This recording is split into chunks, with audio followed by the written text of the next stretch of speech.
You're listening to episode 260 of Lifestyle Locker Radio with Elizabeth Tripp. Hi, I'm Dr. Josh Hand, and welcome to Lifestyle Locker Radio, where we help you create an awesome life and lifestyle.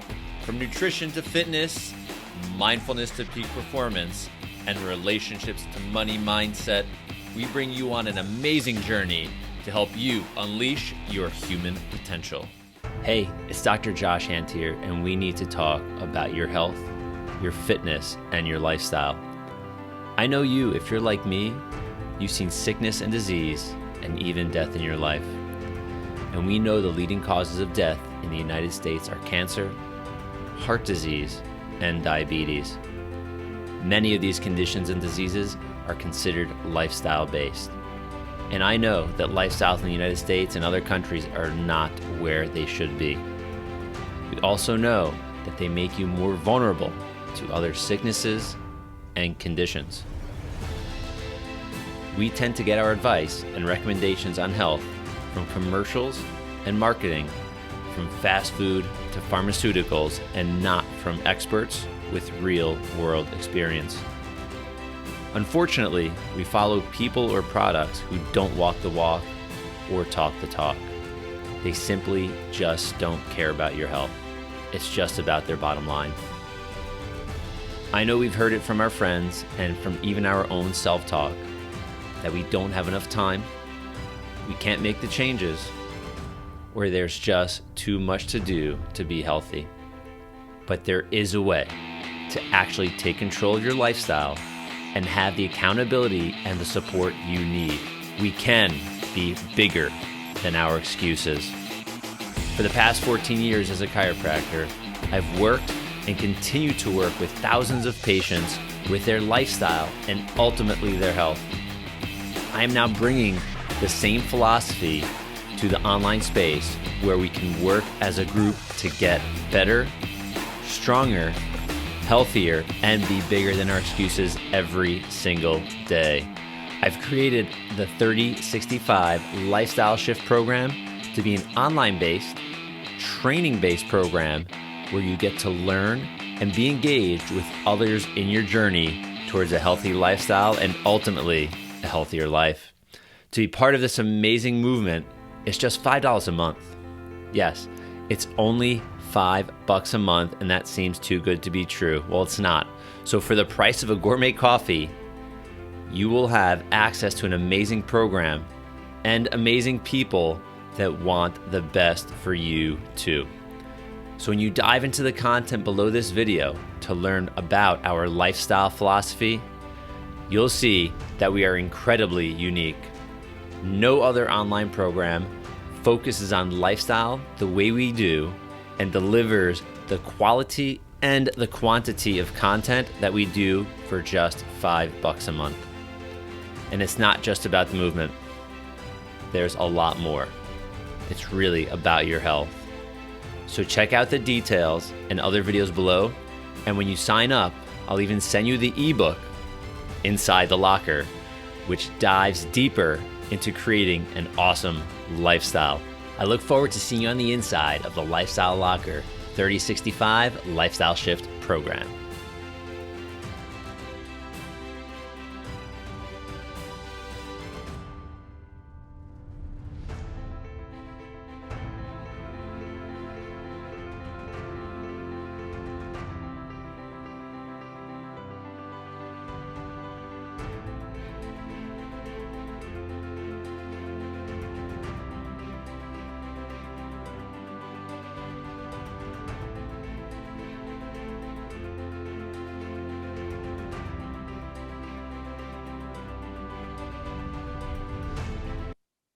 Hey everyone, welcome back to Lifestyle Locker Radio. We have an amazing guest today. We're going to be talking about mind, body, spirit, well-being. This is Elizabeth Tripp. So Elizabeth, welcome to the show. Thank you, Josh. Thank you so much for, inviting me onto the show and really allowing me to be of service to your community. I feel so grateful to be here. So thank you. Yeah. We're glad to have you. And as I always start the show, I love to know everybody's story. Everybody's got a story. And when we have people that have started to impact other people's lives, there usually is a journey that we've been on. And I know you've had a journey. So why don't you just share that with our audience? Yeah, it's so true. My journey. Well, Josh, my journey began really back in middle school. So I remember coming into the middle school hallway, and here I am. I'm 5'6" tall, about the same height I am right now. I'm 13 years old, and I weigh about 175 pounds. Now, thinking about that, I'm bigger than my other classmates, particularly the girls in my grade.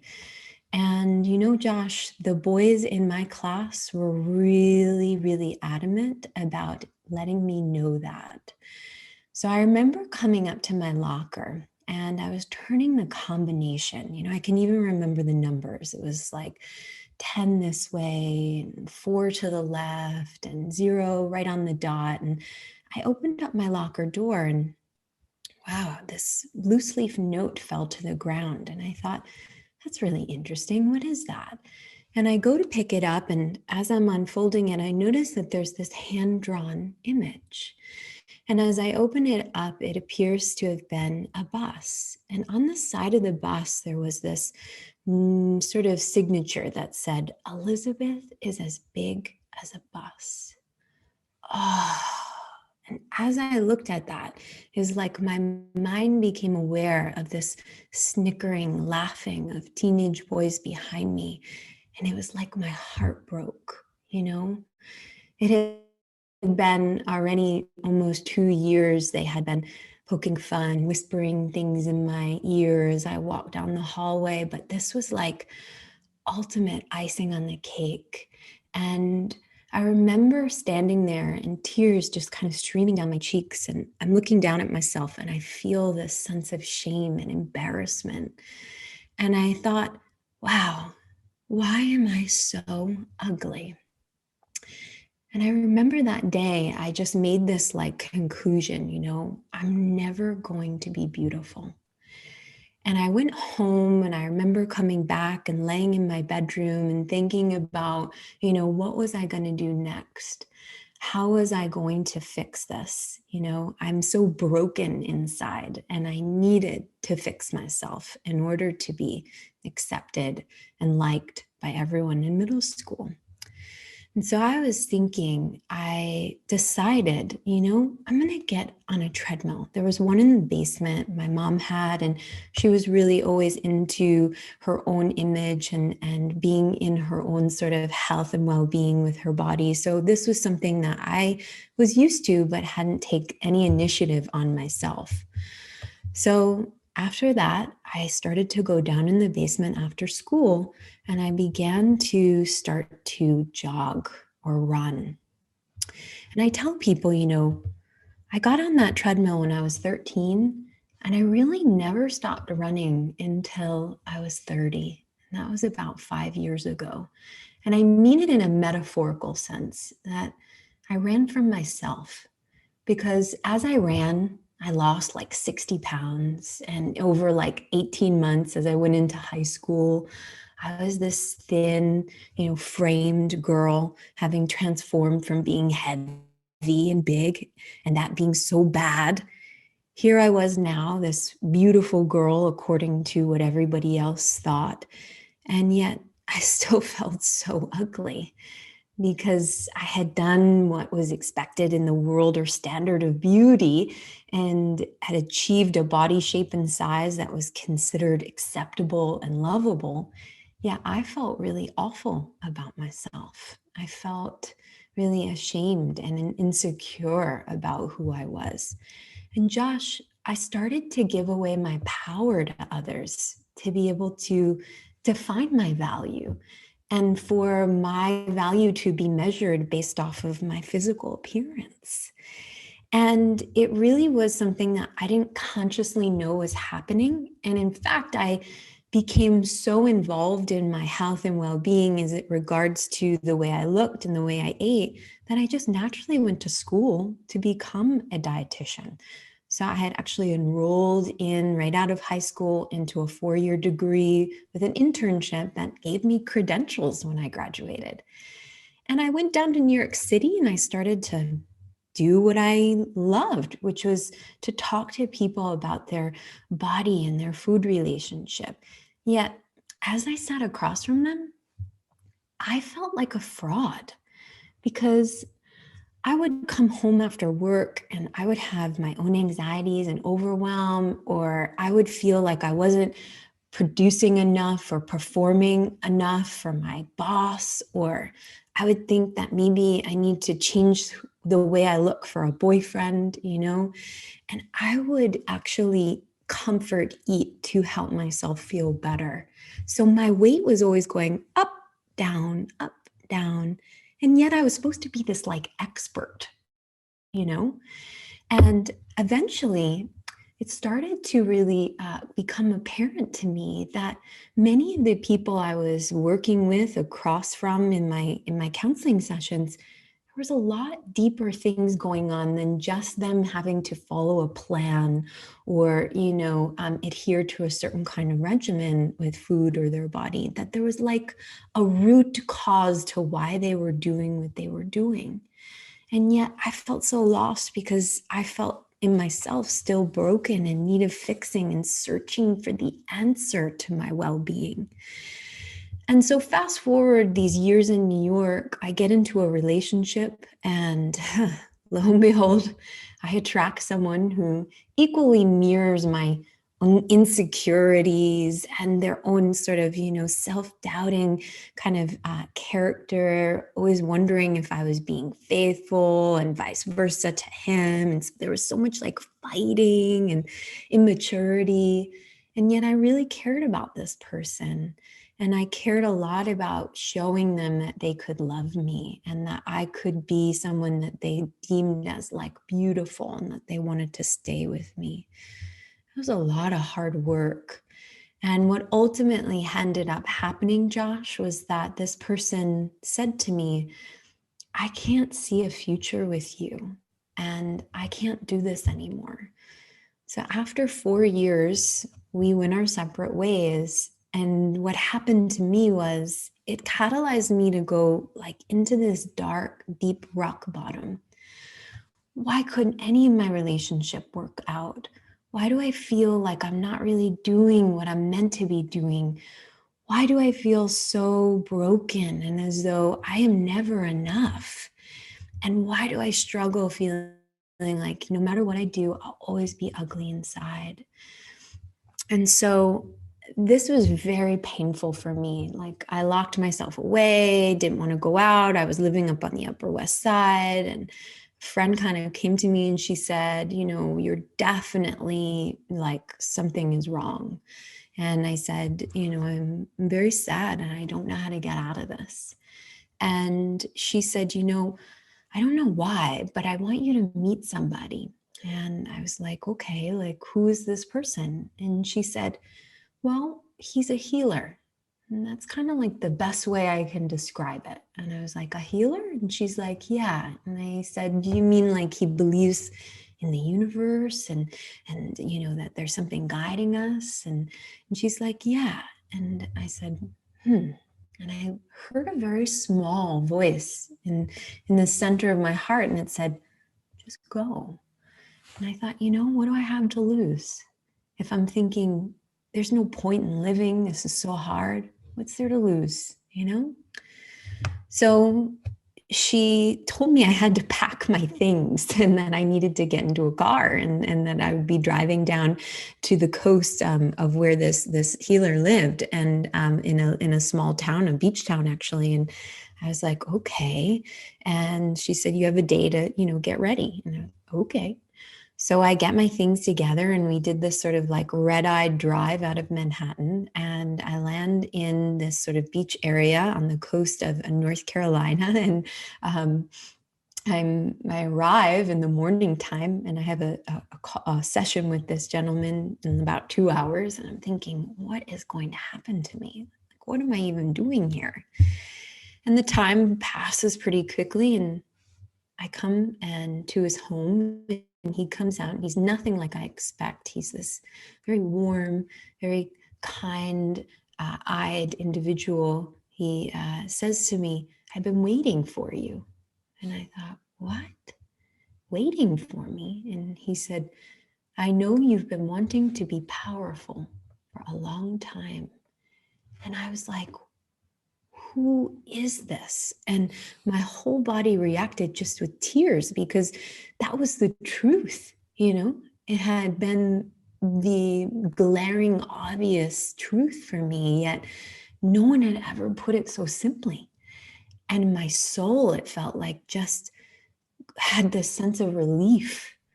And I went in, and this gentleman just helped me see so easily and effortlessly why I carried so much pain and shame about my body and myself, and how these teenage boys had been a catalyst for me to believe something about myself that would ultimately help me learn the lesson of what true beauty is, what well-being is. And I just thought, wow. And that point forward, I decided I was going to work with him, and that my life would be different. And I decided I was going to stay on this earth, on this journey, that I was going to truly help people. And I was going to help them transform their understanding of well-being and their relationship with their body and who they really are. And since then, that was in 2015, I've been able to quit my 9 to 5 and integrate my knowledge of what I studied in college, the science of the body and the mind, and add now a spiritual integration of what I do, and open up this space to practice with people in a very transformative way, to awaken them to the beauty of their soul journey by helping them see the beauty of their body and their life. And really open up to see why the painful things happen in our life, and how they are here on purpose to help us learn very important things about ourselves. So that's my, I guess, short, long version of me. Yeah, no, that's good. I mean, that's very thorough. And I think everybody listening is like, I could picture them sitting in their car, sitting on their headphones, just going like with their jaw dropped a little bit, going, what's happening next? It's like narrating this amazing story that goes from like this dark place to light. So Yeah, I'm sitting, I was like, waiting for the next sentence to come out. yeah, So as you've gone through this journey, and we're in this new place now where you're helping people, where you're helping people transform from the inside out. What does that look like? Because your journey was very specific to you, and I know everybody's journey is specific to them.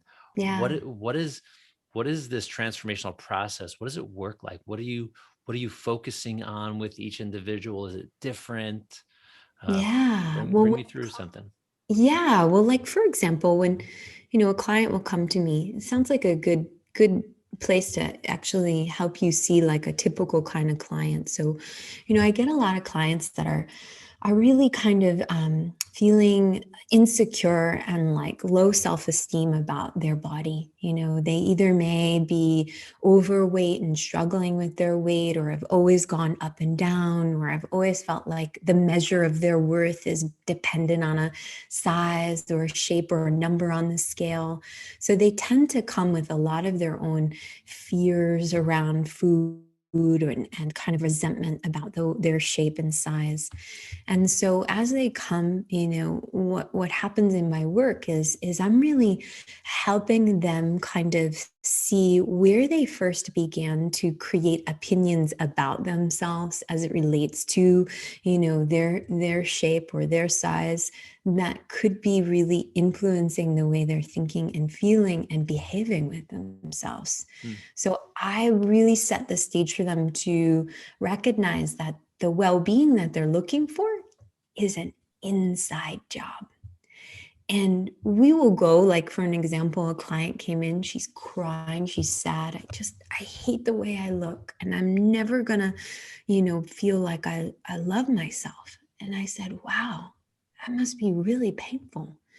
And I said, when is the first time you felt like you just didn't like what you saw in the mirror? And she said, well, I remember I was in a dressing room with my mom, and I was about 10. And we were getting ready for a family wedding, and she was wanting me to try on different dresses. And so there was a particular dress that she had me put on, and she went to snap it up or zip it up, and it just wouldn't go. And I could see the frustration in my mom's eyes, and I could feel her, sort of wanting it to be a fit. And she even remembered her mom saying, "It's too bad you're too big for this beautiful dress." And I said, "Wow, how did that make you feel?" And she said, "It made me feel like my body wasn't beautiful and that there was something wrong with me." And in that space, we helped her see how she had created that opinion and image based off of what had happened with her mom, and that didn't have to be true for her anymore. And that she could just let that out, let it be, free from her, and create a new way of seeing herself as an adult and not seeing the world as a little kid in a dressing room anymore. And that's where we then help her with guided imagery and new kind of language, that opens her up to see that in that experience, there was something important she needed to learn about herself, to understand for herself, and that it was an important experience she had with her mom, and that she could let it go and actually now believe she was beautiful. And so that's the kind of work we do, because it really leads to a permanent shift for people. Yeah. So it almost sounds like you're a guide, Yeah. right? Versus we'll say a coach or a therapist, right? Like you're like bringing them on this journey. And it's interesting. I've done a lot of like the headspace work, and the people that I attract into my world, a lot of times my practice as a chiropractor, or as, Yeah. helping coach people with ultra marathoning, Yep. are me 10 years ago, Yeah. right? Like, or more, whatever it may be. It's like I keep attracting myself Yep. because I know the journey. Like I've been on the journey, and I think that's really neat. That it sounds like you're having the same experience, Oh, yeah. which is really neat. I always say, Josh, and you probably will agree, as it supports what you're just mentioning, is that anybody that comes my way, it's like I know that I can help them because they're going through something I've conquered or gotten. Anybody. So there's not one person that will come through my door that I don't think, I won't be able to help, because they're, like you said, coming as an attraction point of what you've already learned for yourself. So that's so Yeah. true. Yeah. So I know you said you're working with like their mindfulness, their mind state, their headspace. And are you also in this journey as you're bringing, one of the people, one of your clients will say through a journey, does it also include, your past experience as someone that's, studied the science of food and things like that? Does that become part of their journey as well? Yeah, because most of the time when people have like an unhealthy opinion about themselves, whether it's like, I'm not lovable, I'm not good enough, or there's something wrong with me, right? And they're not in a like balanced relationship with their body, they will often have a lot of imbalance with food too. Like it will show up as a comfort, or it will be a source for them to, soothe these emotions or try to deal with life when it happens. So we look at food in a really kind of radical way. And when I say radical, as a traditional nutritionist, a lot of what I learned in the principles of my teaching in school were like, fix the food and you'll fix the problem, right? With that they're having. And really what I think it is that food is just a symptom of something deeper that's going on with them. They're feeling and thinking. And so what I need to see food as with them is a tool for me to better understand what it is at the root of them that they are struggling with. What is the belief system they hold that is limiting them from seeing their true potential and for really stepping into their authenticity? So I look at it as a beautiful tool for me to better understand the individual. Okay. Yeah. No, I love to use the word belief systems. I think that's a really powerful thing, and I think we all have them, and they're constantly evolving. So as you're Yeah. working with, with someone, and you're bringing them on this or guiding them on this journey, do you see or sense, different shifts, in their belief systems? You sense like that person, it's like, well, they want to pull away. Like, is that like, I'm Yes. too comfortable being in my uncomfortable place that Yes. it's hard to give up. Do you sense that? Oh, yeah, a lot of times because, someone may be used to a way of thinking and a way of operating in their life for like 30, 40 years or more. And so, they can hold these beliefs. For example, maybe it's a fear that carbs will make them fat, right? Mm. And so they're terrified of them, right? And they won't eat them and they won't actually integrate them into their lives. So what we want to understand is like, where is that fear coming from? Like, where did you create that belief? And where are you, like sourcing this kind of truth for yourself? When we break it down, they're the most easiest digestible macronutrient out there. Mm. It's just the portion to what you consume is that we need to teach you how to be able to monitor and tune into what's appropriate for you. Mm. And so they will get very attached. No, I know for a fact they are going to make me fat. And I say, well, what you think you create.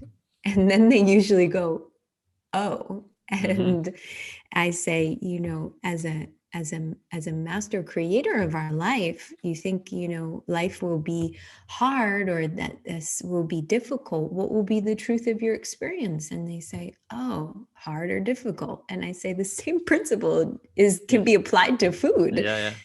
And they usually are like, oh, but that takes a lot of rewiring because they're so attached. They don't want to give Yeah. it up, Yeah. So I want to twist it again a little bit more, because this is really good. Just when you mentioned carbs and you're talking like, can make me fat, I could not stop thinking in my head for a second. I'm thinking of Austin Powers and Fat Bastard, and like, and I'm gonna bring that into like, it just made me think and laugh in my head. But when we think about, people like your personal experience, or the woman you were speaking about with the dress, I see that as a very visceral, like real life experience. So we have those. Do you see it with people that have been, and I hate to say this, but I think it's so factual. I mean, that people are so brainwashed with media. Like Oh, that's love it. Yes. that's their demon. It may not have been a physical experience like you had, but Yeah. it's like them just being, like, I love the word, it's television and programming people to believe Yes. things, Yes. that I imagine you probably get people that may not even have had that real life, will say, experience. They have a Yeah. perceived experience. Absolutely. I love that you brought that up. We're speaking the same language. There's so many standards of what well-being is, of what beauty is, of what being handsome Mm-hmm. and powerful and strong is. And as little kids, like we're watching the TV, we're going to the movies, we're, flipping through magazines, we're seeing MTV music videos and the Mm-hmm. pop stars, and then watching social media unfold. We're being like sort of exposed to this image or standard in a cultural societal paradigm of what Mm-hmm. you are expected to be as a beautiful person, as a healthy person, as a handsome person. And so as an individual, because we're all so unique and we come in with a unique essence of ourselves, I call that the soul. It's not even possible for one Mm-hmm. soul to be the same or one body to be the same. So this cultural social programming actually creates what we call this invisible gap, that we are here, yet we want to be over here. And this then shame and pain, like sort of cause that we have because we don't know how to get from where we are to who we want to be. And we make who we are as wrong or bad or broken or needed fixing. And that's simply not the truth. You're just here to be you, not me. And that goes for every single person out there. Mm-hmm. Yeah. That's true. And just to tie, like, to make this a little bit deeper. So, we talk about like television programming, this social media, all of this stuff that gets pumped into our conscious and subconscious. Yeah. And we're also brought up in a world where, we talk about like the chemical, like the food chemicals, but even beyond, we're taught that taking medicine at like a baby as a young age and that interferes with our biochemistry. And we start Yep. doing that at like 2 years old, or forget, maybe even vaccinated at birth, but we do that from like 2 years old. We're like, pills are good, pills are good, pills are good. And now we're Yes. at this place where like, Elizabeth, I need help, but I'm, on social media 10 hours a day. I take Yes. pills for everything under the sun, and I have all this stuff. How do I get out of it? Right. Exactly. And as you know, as a chiropractor, that's probably what you see in your clients when they first Yes. come to you, right? It's like we are taught that our well-being is outside of ourselves Mm-hmm. and that we are eternally broken the moment we come through into this world. And it could be farther than the truth of that, Yeah. that we have all these like magic elixirs that are Mm-hmm. going to then give us what we call the McDonald's result. You just go in, you order it, and you get it out, and now you're happy. When in fact, there's no such thing in life as doing that, because even when you eat the McDonald's, you don't feel good. Yeah. And even when you take the pill, it doesn't actually fix the problem. Yeah. Yeah. Yeah, that's one of my lines with most of my people that, we're looking at stuff. It's, the $1 million question when we're looking at someone's spine is, what pill or drug will put that bone back in place? They don't. Yes.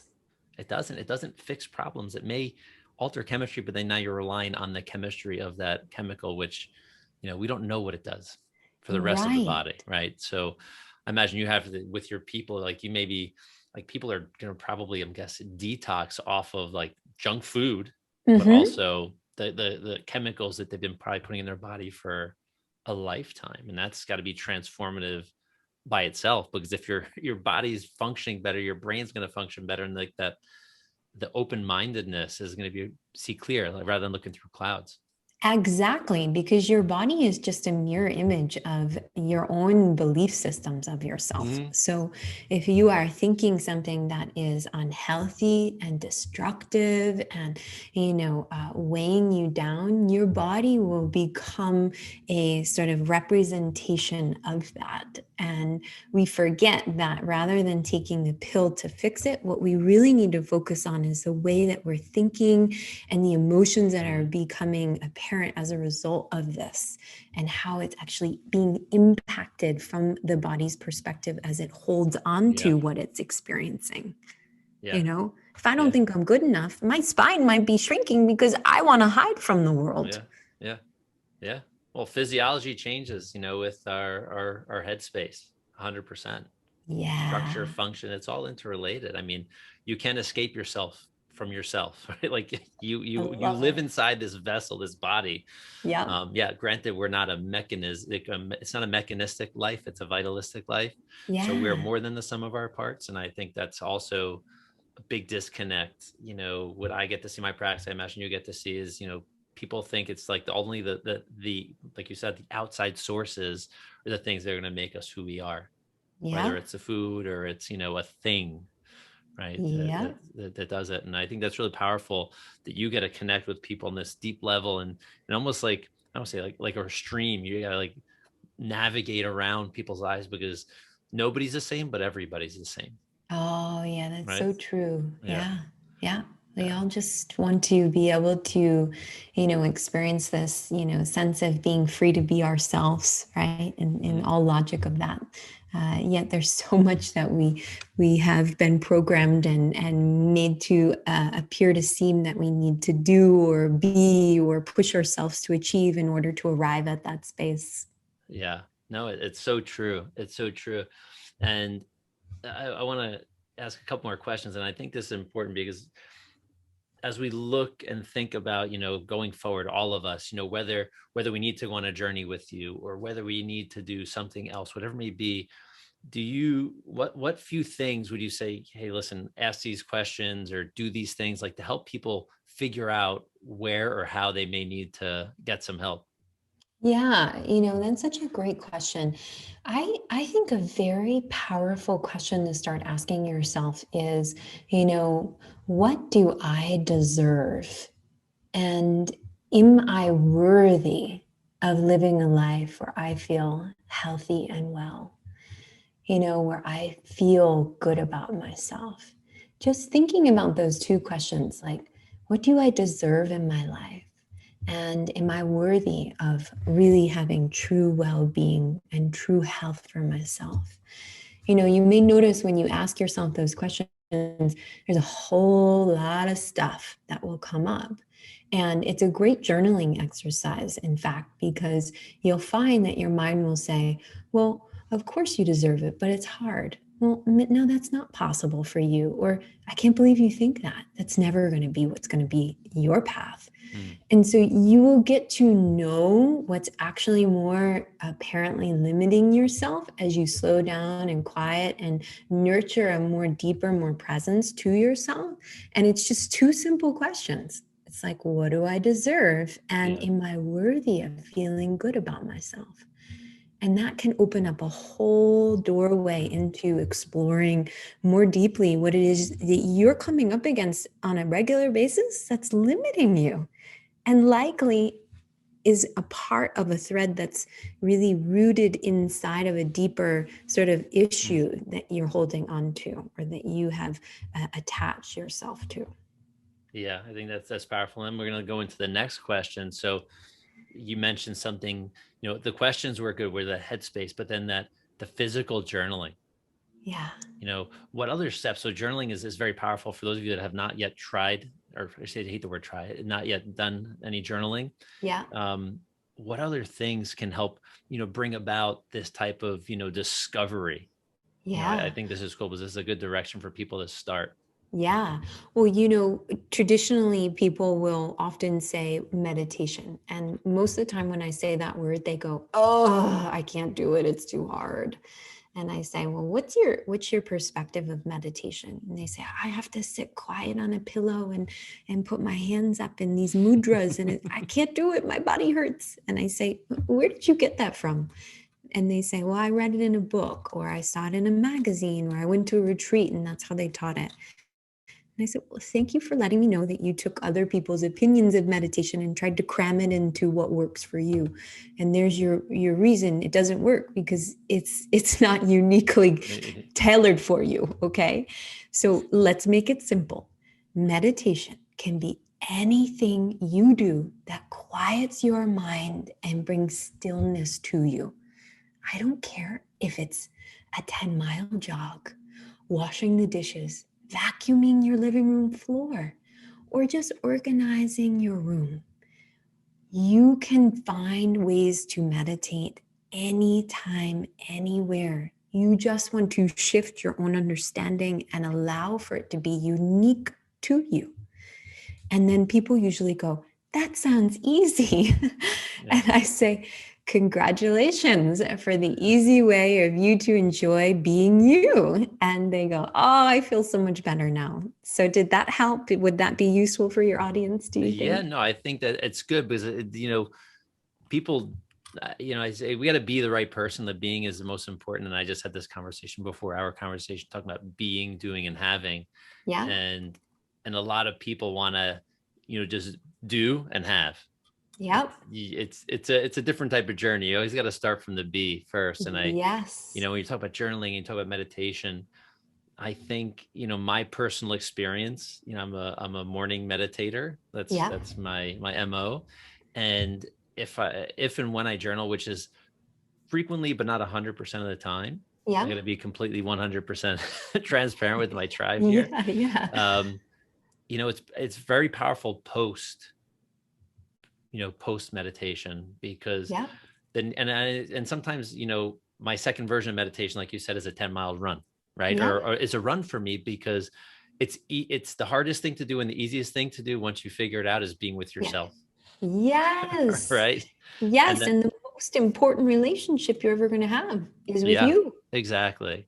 So I get the most out of my journaling when I do one of those types of, we'll call them my meditation, my traditional meditation, or if it's a movement meditation, because when you're with yourself, you're gonna be, if most of you are gonna be like me, because you're content consumers, right? You're gonna be like, I gotta do this. Like, that's how everything starts, and it's okay. It's quite all right. But once you get into, it's easy for things to calm and just listen, because like some of the greatest ideas come from being quiet. And I want to add just really quickly, something came to me that feels important to share. It's like, we are on this spiritual journey as human beings.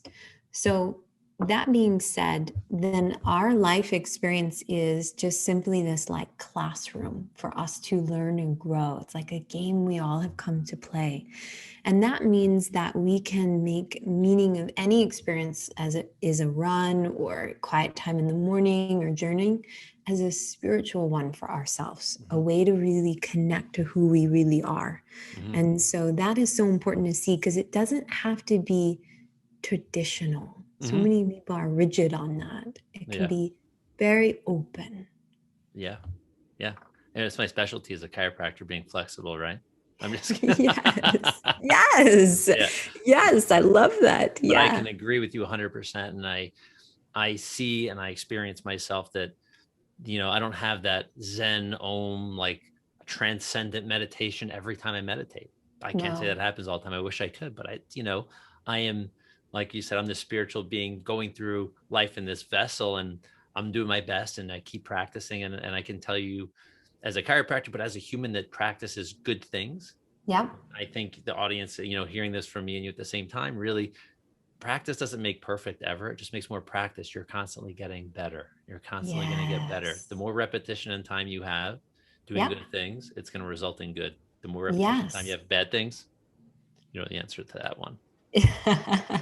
Right? Yeah, that is your learning playground. Yeah. And so that really helps for this very powerful relationship, as we spoke about too, which is the point of attraction for every relationship you have. So why not Mm-hmm. make it a beautiful one? Yeah. Yeah. And I want to touch on one last thing. On your website, you have I think it's the life design. Is it life design quiz? Am I saying that right? Yeah, yeah. So I want to guide everybody over to your website. What's the website? It's elizabethtripp.com. Just very simple. Very, very, yes. Hopefully all of you can do that, right? Get over to elizabethtripp.com, take the quiz. It's a great place to start. I know we spoke about journaling and meditation and Yeah, different variations of that, but something as simple as this, because I know everybody here, if yeah, you're listening or watching, is interested in being better. It's not, just you're not listening to this show or watching this show because you just have a few extra minutes in your life. You're watching it yeah. because you want to be better. So Wow. take the life design quiz, get some answers, get some results, and connect with Elizabeth. I think it'll be something. If you're a fit, I mean, if you haven't heard already, her journey has been it's pretty amazing, and you can tell that she does the same for her tribe, right? Oh, So wow. I Well, want to guide everybody over. And you're on social at all? yes, I love having my community come in and experience who I am on my Facebook page, or rather my group. It's called Empowered Souls, and we have a lot of fun there. We do live like trainings. We have a show I do once a month. We have free. Challenges. It's really cool. And so I invite them to come over to Empowered Soul Facebook, to really get that community sense. And then I'm an Instagrammer. I don't know about you. I love to like just post pictures and Yeah, of course. stories. And yeah, so that's same thing. Elizabeth M. Good. Tripp, you can find me there. Cool. We'll put all of that, everybody, in the show notes, so you can just click away and learn and play. And I ultimately want all of you to unleash your human potential. And Elizabeth is just another great person to connect with, that maybe your journey, or maybe your, how do I even say this here? She may be your guru, if you will, to help bring you on, or your guide. That's what I look for, your guide to bring you on this journey Yes. as you go forward, because there's so much to learn in this world, and we got one life that I Wow. know of that we can live in. So let's do it Yeah. awesomely. Thank you, Josh. Really, you are speaking so highly of me. So I really want to give back my gratitude of you feeling the alignment for me to be on your show, and me being of service to your community. So thank you so much from the bottom of my heart for giving me this opportunity. Yeah, you're very welcome. It's been a blast. I love, like I said, I love to, this is a little selfish for me, but I get to share you with the world and our community. So thank you so much. You're welcome.